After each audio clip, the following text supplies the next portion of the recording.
السلام علیکم ورحمۃ اللہ وبرکاتہ۔ ہمارے چینل پر آپ کو خوش آمدید کہتے ہیں۔ حکایات صحابہ باب نمبر 1، دین کی خاطر سختیوں کا برداشت کرنا اور تکالیف و مشقت کا جھیلنا۔ اس کی فصل نمبر 1، حضور اکرم صلی اللہ علیہ وسلم کے طائف کے سفر کا قصہ۔ یہ ہم آپ کو اس ویڈیو میں اب بیان کریں گے، تو احباب دل جمی کے ساتھ اس ویڈیو کو اینڈ تک ضرور دیکھیں اور سکپ نہ کریں۔ تو چلیے اپنی ویڈیو کی طرف چلتے ہیں۔ نبوت مل جانے کے بعد 9 برس تک نبی اکرم صلی اللہ علیہ وسلم مکہ مکرمہ میں تبلیغ فرماتے رہے اور قوم کی ہدایت اور اصلاح کی کوشش فرماتے رہے، لیکن تھوڑی سی جماعت کے سوا جو مسلمان ہو گئی تھی اور تھوڑے سے ایسے لوگوں کے علاوہ جو باوجود مسلمان ہونے کے آپ کی مدد کرتے تھے، اکثر کفار مکہ آپ کو اور آپ کے صحابہ رضی اللہ عنہم کو ہر طرح کی تکلیفیں پہنچاتے تھے، مذاق اڑاتے تھے اور جو ہو سکتا تھا اس سے درگزر نہ کرتے تھے۔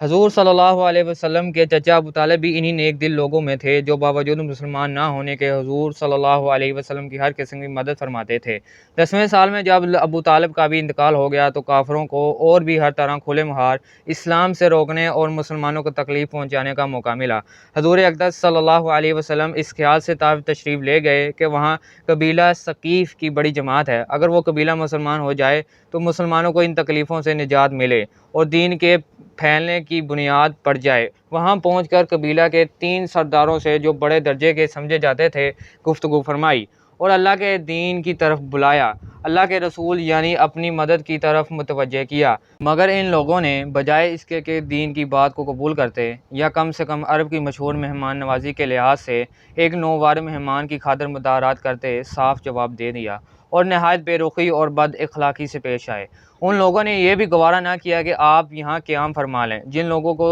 سردار سمجھ کر بات کی تھی کہ وہ شریف ہوں گے اور مہذب گفتگو کریں گے، ان میں سے ایک شخص بولا کہ اوہو، آپ ہی کو اللہ نے نبی بنا کر بھیجا ہے۔ دوسرا بولا کہ اللہ کو تمہارے سوا کوئی اور ملتا ہی نہیں تھا جس کو رسول بنا کر بھیجتے۔ تیسرے نے کہا کہ میں تجھ سے بات کرنا نہیں چاہتا، اس لیے کہ اگر تو واقعی نبی ہے جیسا کہ دعویٰ ہے تو تیری بات سے انکار کر دینا مصیبت سے خالی نہیں، اور اگر جھوٹ سے ہے تو میں ایسے شخص سے بات کرنا نہیں چاہتا۔ اس کے بعد ان لوگوں سے ناامید ہو کر حضور اکرم صلی اللہ علیہ وسلم نے اور لوگوں سے بات کرنے کا ارادہ فرمایا کہ آپ صلی اللہ علیہ وسلم تو ہمت اور استقلال کے پہاڑ تھے، مگر کسی نے بھی قبول نہ کیا، بلکہ بجائے قبول کرنے کے حضور صلی اللہ علیہ وسلم سے کہا کہ ہمارے شہر سے فوراً نکل جاؤ اور جہاں تمہاری چاہت کی جگہ ہو وہاں چلے جاؤ۔ حضور اکرم صلی اللہ علیہ وسلم جب ان سے بالکل مایوس ہو کر واپس ہونے لگے تو ان لوگوں نے شہر کے لڑکوں کو پیچھے لگا دیا کہ آپ صلی اللہ علیہ وسلم کا مذاق اڑائیں، تالیاں پیٹیں، پتھر ماریں، حتیٰ کہ آپ صلی اللہ علیہ وسلم کے دونوں جوتے خون کے جاری ہونے سے رنگین ہو گئے۔ حضور اقدس صلی اللہ علیہ وسلم اس حالت میں واپس ہوئے۔ جب راستہ میں ایک جگہ ان شرینوں اطمینان ہوا تو حضور صلی اللہ علیہ وسلم نے یہ دعا مانگی، جس کا ترجمہ یہ ہے: اے اللہ، تجھ سے شکایت کرتا ہوں میں اپنی کمزوری اور بے کسی کی اور لوگوں میں ذلت اور رسوائی کی۔ اے ارحم الراحمین، تو ہی ضعفاء کا رب ہے اور تو ہی میرا پروردگار ہے۔ تو مجھے کس کے حوالے کرتا ہے؟ کسی اجنبی بیگانہ کے جو مجھے دیکھ کر ترش رو ہوتا ہے اور منہ چڑھاتا ہے، یا کسی دشمن کے جس کو تو نے مجھ پر قابو دے دیا؟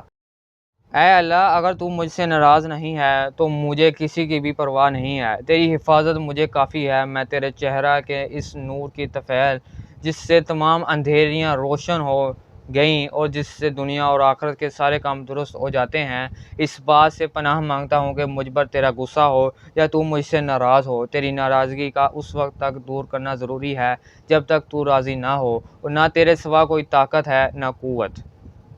مالک الملک کی شان قہاری کو اس پر جوش آنا ہی تھا کہ حضرت جبریل علیہ السلام نے آ کر سلام کیا اور عرض کیا کہ اللہ تعالیٰ نے آپ کی قوم کی وہ گفتگو جو آپ سے ہوئی سنی اور ان کے جوابات سنے، اور ایک فرشتہ کو جس کے متعلق پہاڑوں کی خدمت ہے آپ کے پاس بھیجا ہے کہ آپ جو چاہیں اس کو حکم دیں۔ اس کے بعد اس فرشتہ نے سلام کیا اور عرض کیا کہ جو ارشاد ہو میں اس کی تعمیل کروں، اگر ارشاد ہو تو دونوں جانب کے پہاڑوں کو ملا دوں جس سے سب درمیان میں کچل جائیں،